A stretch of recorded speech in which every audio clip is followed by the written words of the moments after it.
라테란 궁입니다.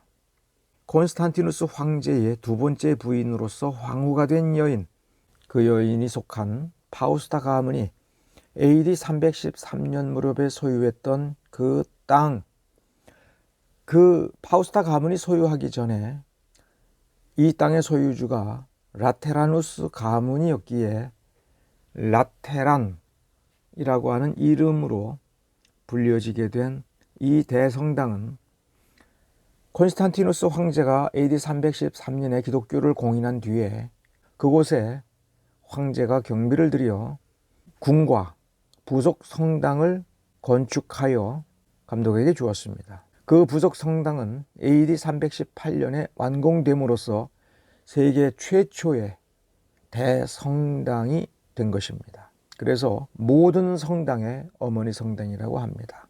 아비뇽 유수가 일어나기 전까지는 이 라테란 궁은 곧 교황청이었고 교황의 성당이었습니다. 그러나 아비뇽 유수 70년 동안 방치되고 폐허가 됨으로써 도저히 사용할 수가 없으므로 바티칸으로 교황청을 옮겼고 계속 버려져 있다가 15세기 초에 대대적인 보수를 시작함으로써 오늘날까지 라테란 성당이라는 이름으로 사용되고 있습니다. 바로 이곳에서 제3차 라테란 공의회가 1179년에 개최되었습니다. 이때 결정된 두 가지 매우 중요한 것은 이단 방지를 위해 성경의 개인적인 소지 및 번역을 금지했습니다. 그러나 이것은 그렇게 중요하지 않습니다. 왜냐하면 이때 당시의 성경이라고 하는 것은 양피지나 아주 비싼 종이에다가 일일이 필사를 하고 책으로 엮어서 만들고 장식을 한 것이기에 이 시대의 한 권의 성경은 개인이 소지할 수 있는 그런 정도의 값싼 물건이 아닙니다.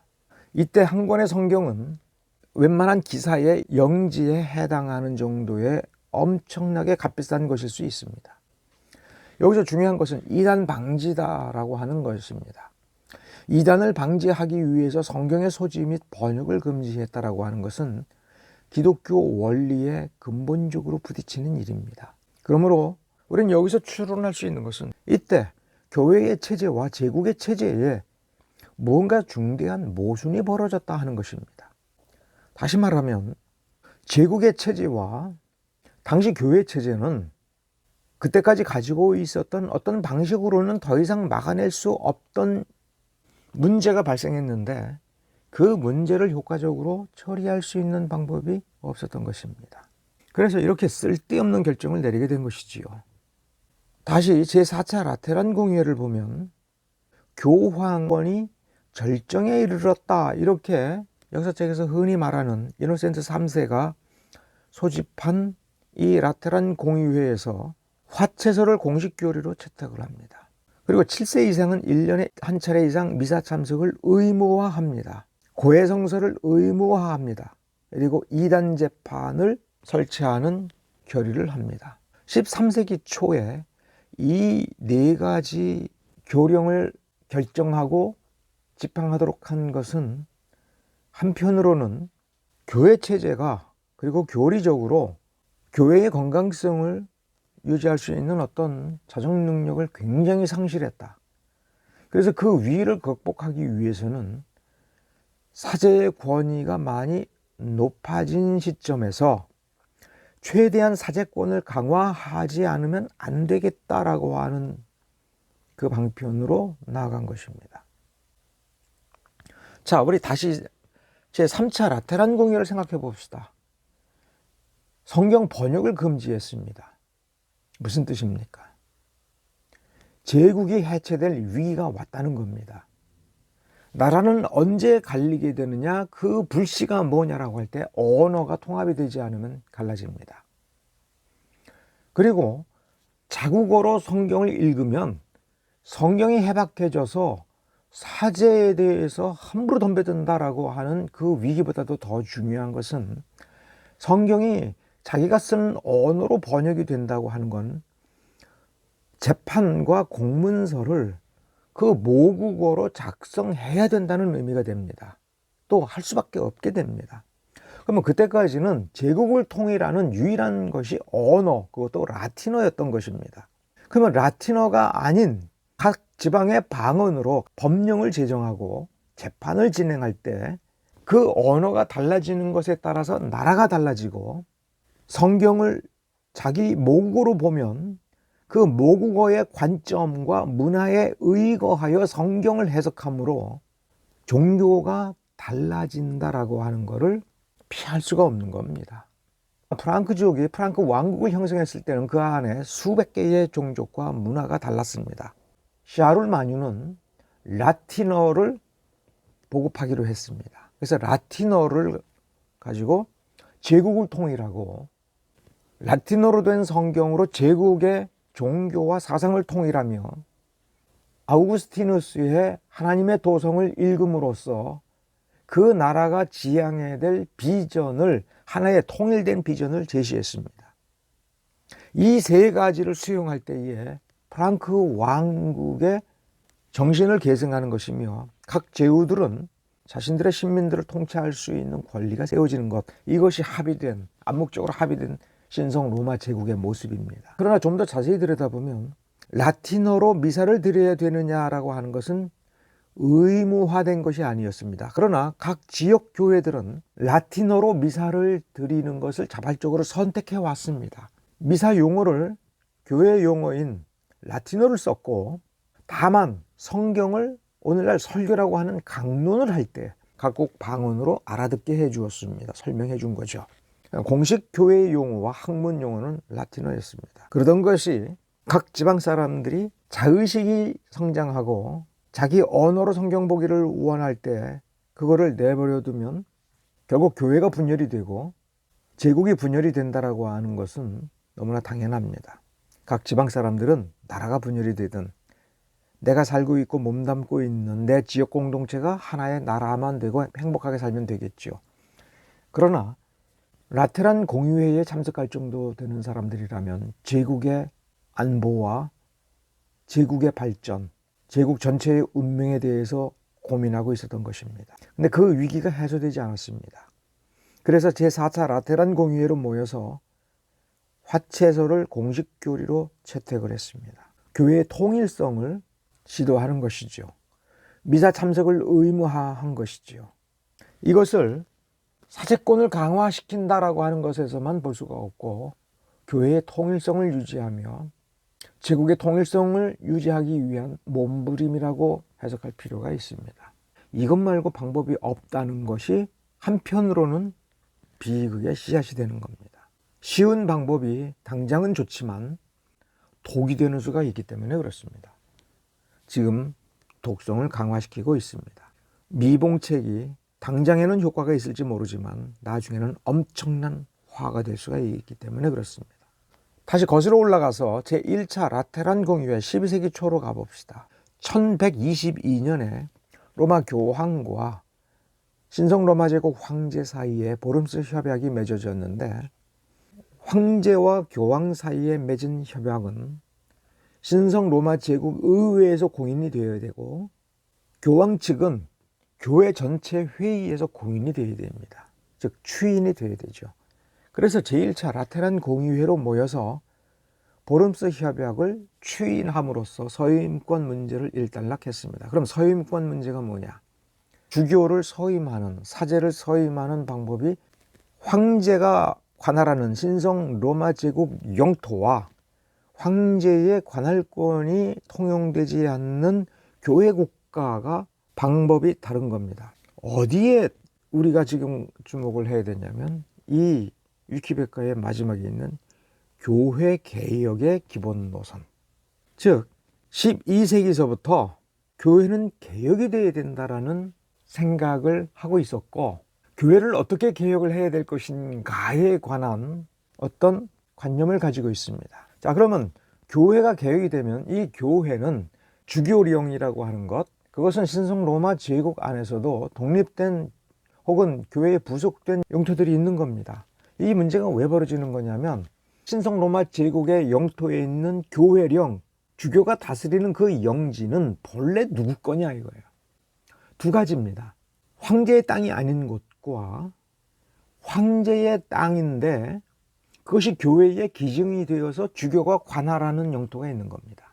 그 땅을 주교가 차지했을 때에는 봉건제도적 봉신의 의무가 해제되지 않는 한 주교가 기증받아서 차지하고 있을 때에 원래 봉신이 가지고 있었던 의무를 수행해야 됩니다. 그러면 봉건제도에서 그 봉토를 물려줄 때에 누구의 허락을 받아야 되느냐 하면 황제나 왕의 허락을 받아야 됩니다. 그러면 주교가 사망하여 후임 주교가 선출될 때에 그 주교는 황제의 인정을 받아야 됩니다. 그러면 서임권투쟁이라는 건 뭐냐면, 그러니까 황제가 지명하는 사람이 주교가 돼야 된다.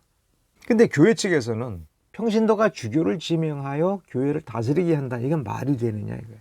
적절한 후보자를 선정하여 그의 신앙과 신학을 보고 적임자라고 하는 사람을 투표하여 선출하고 그 선출에 문제가 있는지 없는지를 보고 교황이 추인을 해주는 거다.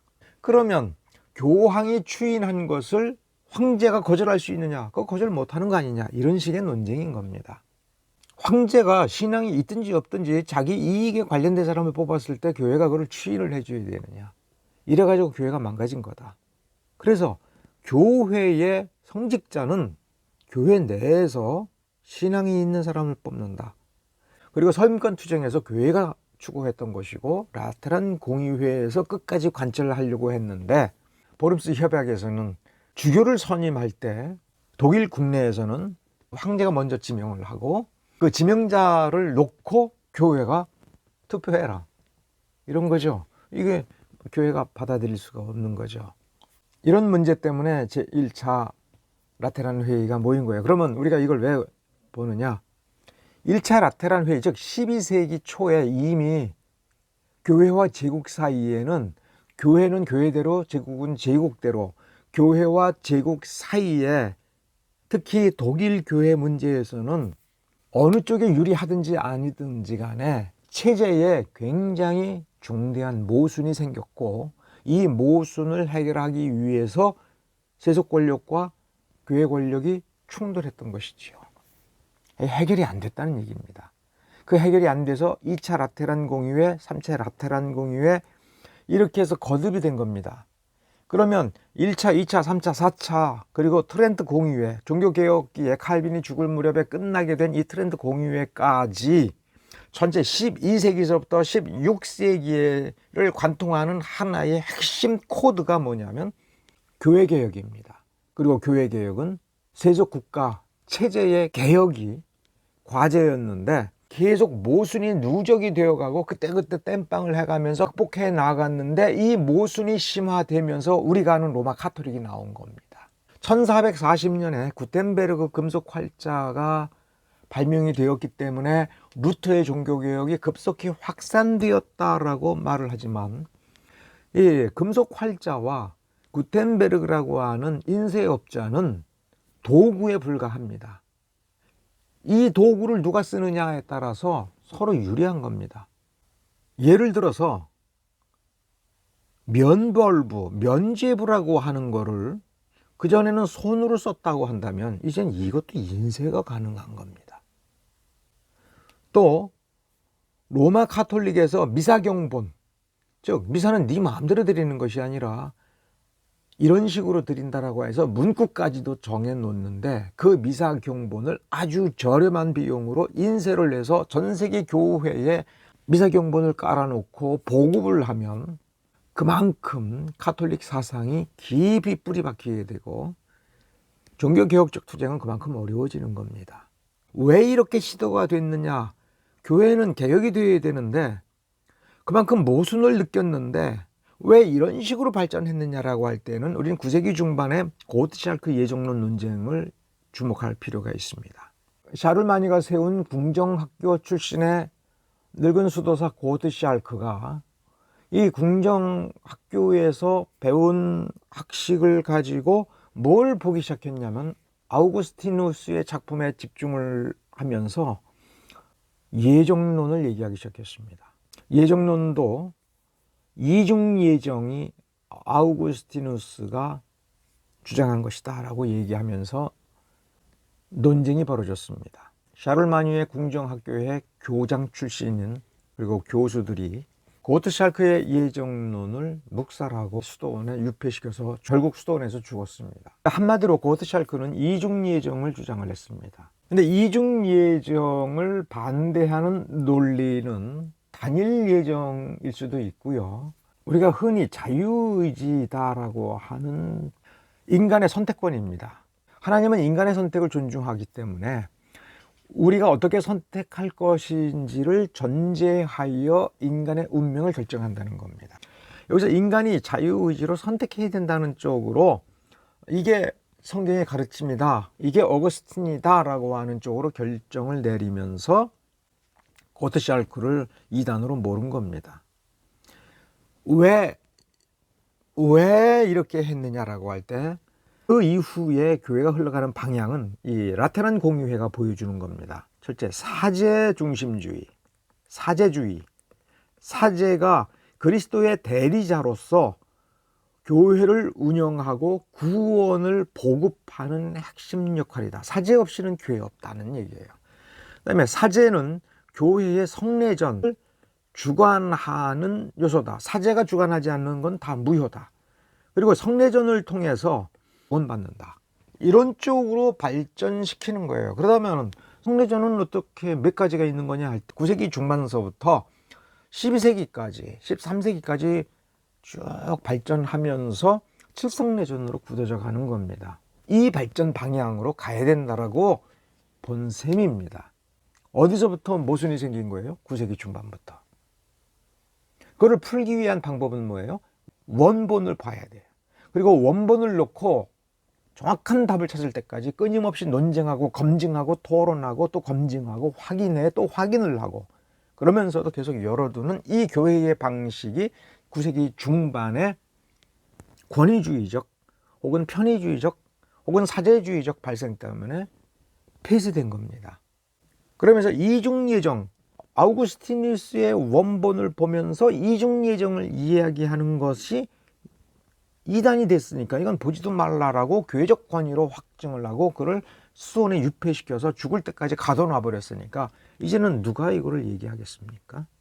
그래서 일방으로 가는 것이죠. 사제주의와 성례전주의 그리고 인간의 자유의지적 선택에 하나님께서 그 결정, 하나님의 결정이 인간의 자유의지적 선택에 의하여 좌우된다라고 하는 펠라기우스적 원리가 아우구스티누스의 사상이다라는 식으로 탈바꿈되면서 이제 이런 식으로 모든 문제를 해결하면서 성경을 개인이 소지하지 마라. 성경을 번역하지 마라. 그래야 제국이 하나가 되고 교회가 하나가 된다. 그리고 트렌트 공의회, 16세기의 종교개혁가들에 대해서 트렌트 공의회가 내린 결정은 뭐냐면 모든 미사는 라틴어로 드려야 된다. 그럼 왜 라틴어로 드려야 되느냐라고 할 때 실제로는 1000년 동안 라틴어를 써왔기 때문에 이렇게 말하지는 못하고 어떤 식으로 기울어지냐면 그리고 착각을 하게 되냐면 라틴어는 영감되고 선택된 언어다. 라틴어는 영감된 언어다. 선택된 언어다. 그래서 라틴 벌게이트는 단순히 히브리어 헬라어에서 번역한 번역본이 아니라 이 또한 영감된 번역이다라고 하는 발상을 하게 되어 있죠. 거의 그런 식이 되는 겁니다. 킹 제임스 유일주의는 그러니까 원래 이 로마 카톨릭의 사상이라고 보시면 됩니다. 그 용어를 쓰지 않았을 뿐이지 그 개념과 발상은 로마 카톨릭의 16세기적 발상이라 하는 거죠. 9세기 중반 고트샬크 예정론을 논의할 때, 자, 그때 잉글랜드의 상황은 앵글로색슨 7왕국이 존재하고요. 7왕국이. 프랑크 왕국, 오른쪽에는 슬라브족이 있고요. 왼쪽 하단에는 이슬람이 있습니다. 세상에는 무지하게 많은 나라들이 있고 이미 프랑크 왕국 자체가 수많은 이민족이 존재하고 수많은 사상이 쏟아져 들어오고 있는 거죠.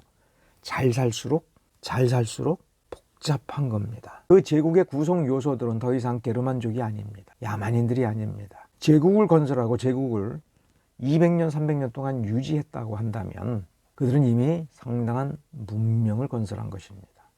자, 영어 성경 얘기를 한번 들어가 봅시다. 존 위클리프가 영어 성경 번역의 시조입니다. 그의 정신이 없어진 것이 아니라 롤라드 바를 통하여 계승돼서 윌리엄 틴데일 그리고 마일스 커버데일까지 일관되게 유지됐습니다. 이 성경 번역의 전통이요. 자, 보십시오. 연대를 보십시오. 14세기.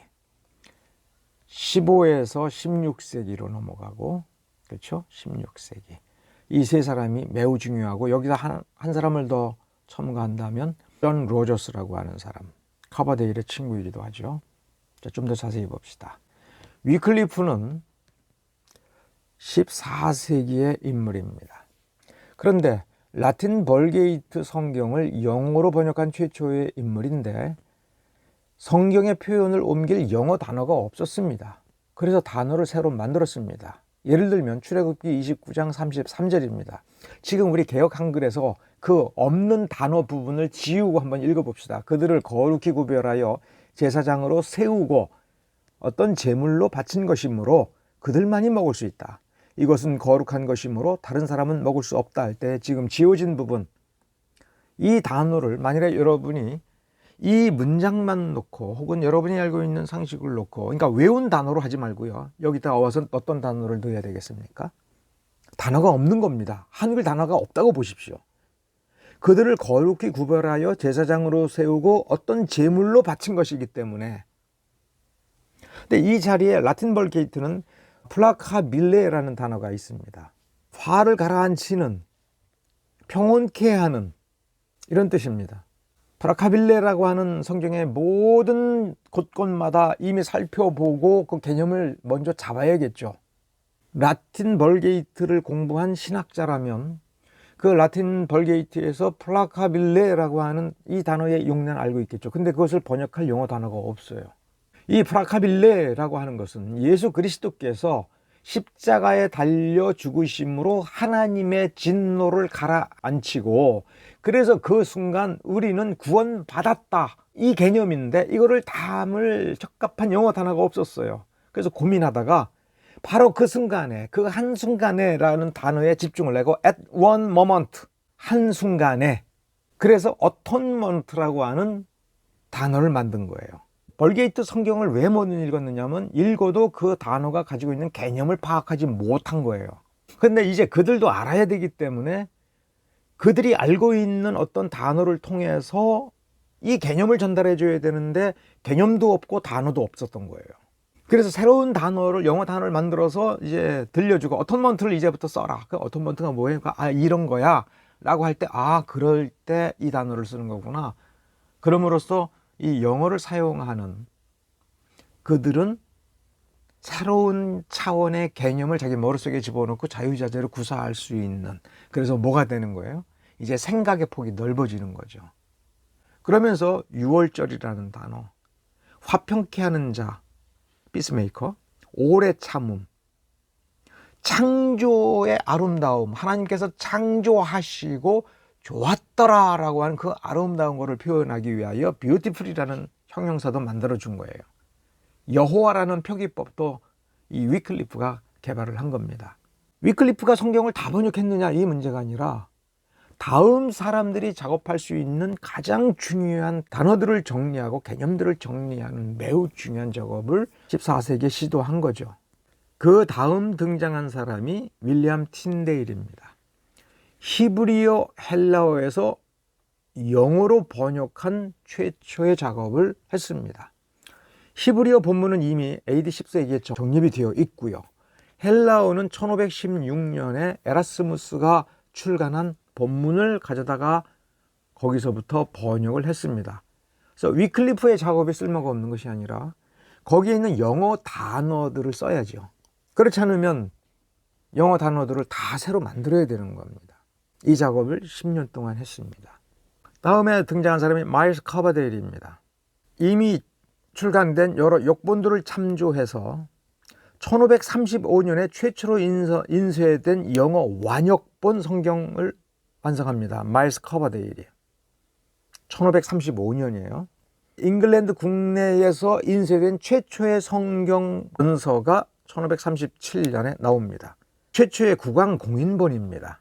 자, 1539년에는 매튜 성경의 개정판을 출판합니다. 국왕의 요청으로, 그리고 크랜머의 후원으로, 그리고 예배용으로 사용되는 공인성경이 1539년 판입니다.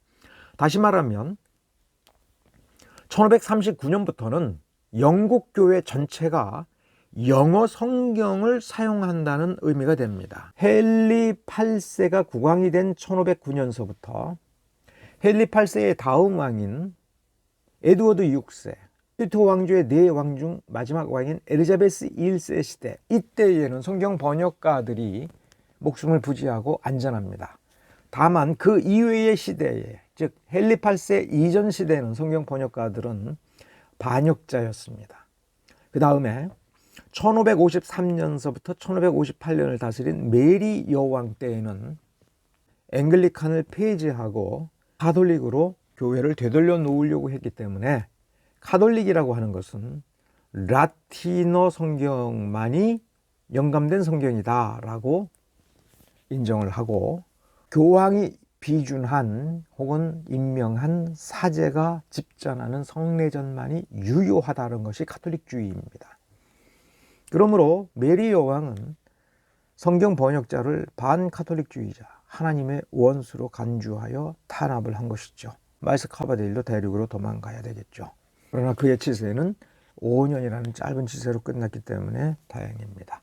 보헤미아 왕국으로 건너봅시다.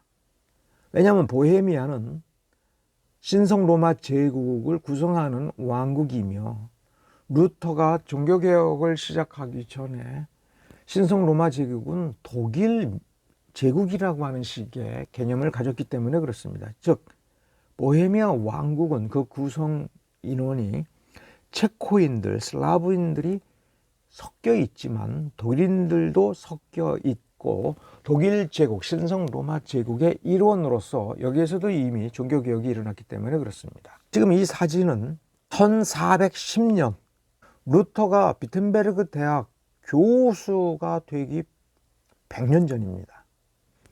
그때 프라하 광장에 이런 시계탑을 하나 만들었습니다. 이걸 천문시계라고 얘기합니다. 단순히 시각만을 말해주는 것이 아니라 1년을 기준으로 하여 태양의 변화, 달의 변화, 그리고 매달 농사 짓는 사람은 이 시계를 보고 뭐를 해야 될지도 알 수 있는 별자리까지도 포함하는, 그래서 천문시계라고 얘기합니다. 1410년에 만들어진 겁니다. 지금도 작동하고 있습니다. 이 천문시계가 무슨 의미가 있느냐라고 할 때, 세종대왕 즉위 16년 차에 장용실이 만든 자경루를 생각해 보시기 바랍니다. 이 자경루가 1434년에 만들어진 겁니다. 그보다도 24년 전에 이렇게 광장에 모든 시민이 쳐다볼 수 있도록 천문시계를 만들어서 1년을 주기로 하여 태양이 변화되는데, 지금은 어떤 주기에 와 있고 달은 어떤 주기에 와 있으며 별자리는 어떻게 변화되었으며 지금 무엇을 해야 되는지를 농부들이 알 수가 있도록 매우 정확한 시계를 만들어서 광장에 세운 것이 보헤미아입니다. 세계에서 세 번째로 오래된 시계라고 얘기합니다. 그러니까 보헤미아라고 하는 나라는 독일의 어떤 나라 중에서도 과학이 발달된 나라입니다.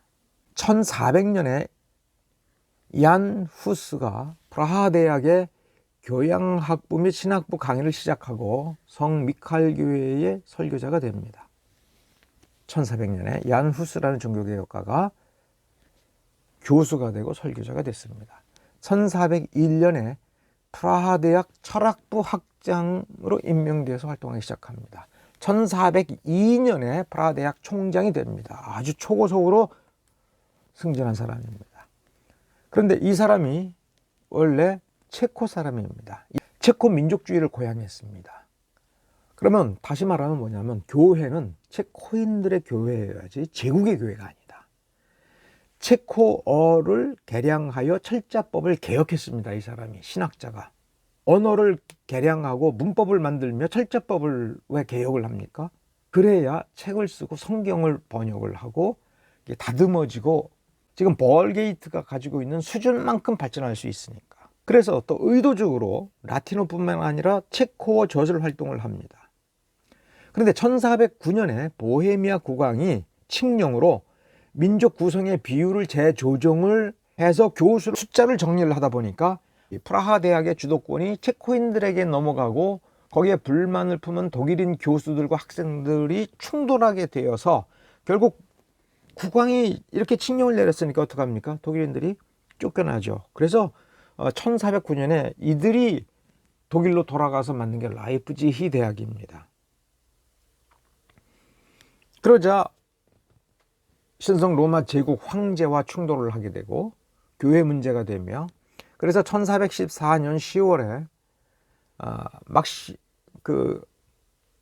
독일 황제가 신변 안전 보장을 약속하고 스위스 콘스탄츠로 불러들입니다. 그러나 종교회의에 도착하는 즉시 체포하고 감금하고 고문하고 그 다음에 7월에 화형을 당합니다. 프라하 대학 교수로 등장하면서 화형될 때까지 불과 15년 활동했습니다. 그러나 그의 죽음으로 오히려 반발이 확산이 됩니다. 보헤미아 귀족들이 모여서 콘스탄스 공유의 결의, 얀 후스의 사상이 이단이며 그 모든 저술과 가르침을 폐기한다, 다 소각하라 라고 하는 결의에 반대하는 결의문을 채택하고 후스의 사상을 오히려 더 보존하고 계승 발전시키면서 보헤미아 종교개혁이 시작이 됩니다. 얀 후스의 사상에서 중요한 것은 1412년에 명백하게 주장했습니다. 면죄부는 틀렸다. 민중에게는 민중의 언어로 복음을 전해야 된다. 그래서 사실은 프라하 대학에서 쫓겨나서 그 체코 남부로 발령을 받았을 때 그곳에 가서 농사꾼들, 체코 농사꾼들에게 체코어로 복음을 열심히 증거하여 오히려 농부들에게도 후스의 사상이 굉장히 폭넓게 퍼지는 계기가 되고 체코 사람들이 그만큼 후스를 사랑하게 된 겁니다. 사제와 평신도를 구별할 필요가 없다라고 하면서 안인 제사장 교리를 천명합니다. 여기서 더 나아갑니다. 4가지. 첫째, 하나님의 율법과 복음을 지키는 사람을 무시한다면 그 사람을 거절해야 된다. 이게 누구를 가리켜서 이 말을 합니까? 사제와 교황이에요. 즉 교황이라 할지라도 하나님의 율법과 복음을 지키는 그런 사람을 무시하면 그 교황 쫓아내야 된다. 그 자신, 교황 자신이 경건하지 않고 세속적인 일에 얽매인다면 그 교황도 거절해야 된다. 교황이 주님을 섬긴다라고 말을 하지만 속된 방법으로 자기 욕심을 채운다면 거절해야 된다. 구원받아야 할 사람들에게 하나님의 말씀을 허용하지 않는다면, 빼앗는다면 거절해야 된다. 이것을 교황이라고 하는, 교황을 거절해야 될 4가지 이유, 이렇게 말을 하지만 거기다가 목사라는 말을 넣어도 되는 거예요. 목사가 하나님의 율법과 복음을 지키는 사람을 무시한다면 그 목사를 거절해야 된다. 그 설교를 거절해야 된다. 주님을 섬긴다 하면서도 저속한 방법으로, 세상적인 방법으로 자기 욕심을 채운다면 그 목사 거절해야 된다. 그 설교 거절해야 된다. 얼마든지 통하는 말 아닙니까? 이러한 주장을 얀 후스가 했습니다. 보헤미아 귀족들이 이 사상을 계승해야겠다, 이렇게 결의를 한 뒤에 자기네 스스로 모여서 신약 성경에 근거하여 7성례전을 거부를 하고 빵과 포도주를 모든 평신도에게 나누어 주는 이종배찬을 시작을 합니다. 종교개혁의 가장 기본적인 원리들이 집행되기 시작한 겁니다. 언제요? 루터가 95개조 반박문을 비텐베르그 교회 문에 게재하기 100년 전에. 자, 성경으로 돌아가 봅시다. 1360년 이전에 체코어 성경이 존재했다라고 하는 기록이 있답니다. 그러면서 1488년에는 프라하 성경이 만들어집니다. 그럼 중세기적 방법을 생각한다면 체코어 하나를 써놓고 이걸로 해서 이 나라 통일하자, 이것이 아니라 이렇게 했을 텐데, 얀 후스의 정신에 입각하면 체코 사람은 체코어 쓰고 슬라브 사람은 슬라브어 쓰고 2개의 언어로 된 프라하 성경을 인쇄한 겁니다. 단순하지만 매우 놀라운 거죠. 모국어로 된 성경은 내가 가장 쉽게 쓸 수 있는 겁니다. 나의 언어로 성경을 읽고자 하는 것이 가장 기본적으로 요구되면서 내가 숙달된 언어로 완전한 성경이 나온다는 건 내가 배운 모국어가 굉장히 발전되었다. 하나님의 마음에 합한 쪽으로 발전되었다라고 하는 거고, 고도의 추상적 사고를 할 수가 있는 기초가 놓인다는 거죠. 그러니까 자국어로 충분히 성경을 번역을 할 수 있어야 되고, 그러기 위해서 문법을 다듬고 단어의 개념을 다듬고 오류들을 수정하는 거죠. 그러니까 번역 성경에 오류가 나타나는 거는 그 언어의 한계 때문에 그런 거예요. 이 한계를 극복할 때에 우리가 쓰는 언어에 의하여 우리의 개념적 한계가 극복이 되어가고 발전이 되어가고 고도화가 되어가고 문명화가 되는 거죠. 그 다음 단계로는 모국어로 신학을 할 수 있게 되는 거예요. 청교도들이 그런 노력을 한 거예요. 처음에는 라틴어로 성경을 하면서 교회를 개혁을 하고, 그 다음에 모국어로 성경을 보려고 하고, 모국어로 신학을 논하며 모국어로 교회의 모든 관습을 바로잡고 토론하고 논의하는 거죠. 그래서 언어가 발전하는 겁니다. 그래서 몇백 년 뒤에는 세계적인 강대국이 된 것이죠. 루터와 독일어 성경에 대해서 얘기해 봅시다. 1522년 9월에 루터가 신약 성경 독일어를 번역한 것이 최초입니다. 1522년입니다. 1522년 12월에 루터가 신약 성경 개정판을 합니다. 12년 뒤에 1534년에 신구약 완결판이 나오고 비텐베르그에서 출판이 됩니다. 신구약 성경 통합본으로 본다면 1534년이 독일어 성경이 출간된 해가 됩니다. 루터 성경 번역은 라틴 벌게이트 풍을 벗어나지 못했습니다. 1892년에 독일 기독교 연합에서 루터 공인본을 만듭니다.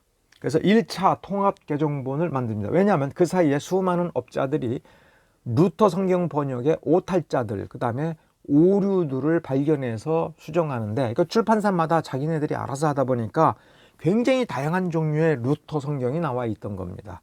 그것을 독일 기독교 연합이 그걸 모든 것을 추합해서 무엇보다도 라틴어풍을 사로잡아서 순수 독일어다운 어떤 쪽으로의 개정이 필요했던 겁니다.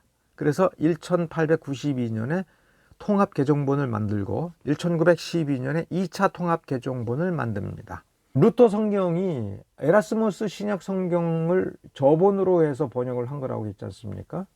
1975년에는 독일어 성경의 저본을 에라스무스판이 아니라 네슬 알란트라고 하는 두 사람이 고하여 만든 헬라어 본을 가지고 교정을 한 것이 1975년부터 나옵니다. 그런데 실제로 독일어 번역본들을 비교해 볼 때에 히브리어 헬라어를 가장 충실하게 드러내며 원문의 뜻을 가장 적절하게 파악할 수 있도록 번역된 독일어 성경은 슐라흐터 성경이라고 합니다.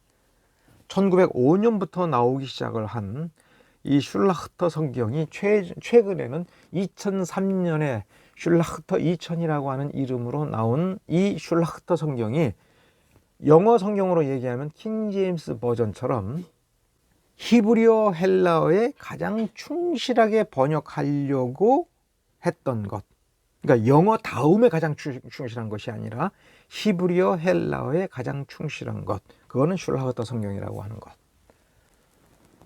자, 이렇게 전체적으로 정리해 보았습니다. 우리는 모국어의 범위 안에서 자연세계를 판단한다. 그러니까 세상을, 내 모국어를 가지고 세상을 판단한다. 내가 생각을 할 때는 내 모국어로 생각을 한다는 겁니다. 내가 하나님을 생각할 때도 나의 추상적 관념, 내 마음이 생각하는 것이 아니라 내가 내 언어를 통해서 하나님을 생각하고 성경을 생각하는 것이므로 우리는 무엇을 다듬어야 신학이 발전합니까? 내 언어로. 그러기 위해서 가장 기본적으로 해야 될 것은 성경입니다. 자, 그러면 이제 종교개혁에서 성경과 관련된 매우 중요한 단서를 하나 우리는 찾을 수 있습니다. 성경을 언제 모국어로 번역했느냐라고 하는 것도 중요할 뿐만 아니라 뭐가 중요하냐면 그것이 상당히 만족할 만한 어느 정도 수준까지 올라간 모국어 성경이 언제 나오느냐 하는 거예요. 그러니까 최초의 모국어 성경이 나오는 것은 그 노력을 시작한 것입니다. 그때에 그것을 시작했다고 하는 것은 자기 교회, 자기 모국어로 예배를 드리고 모국어로 성경을 읽으며 모국어로 신학을 하며 우리의 교회, 나의 교회라고 할 수 있는 그런 교회가 이제 필요하다, 이것을 인식하기 시작했다는 겁니다. 그래서 그걸 요구하는 사람들이 나오기 시작했다는 겁니다. 그러므로 모국어 성경을 갖게 되므로 이제 유럽은 민족 국가들이 등장하게 된 계기가 되는 것이며, 성경을 받아들여 사용하는 사람이 그 언어를 발전시키고 통합하면서 하나의 민족의식, 국가의식, 국가적 정체성을 갖기 시작했다 하는 것입니다. 오늘은 여기까지입니다. 감사합니다.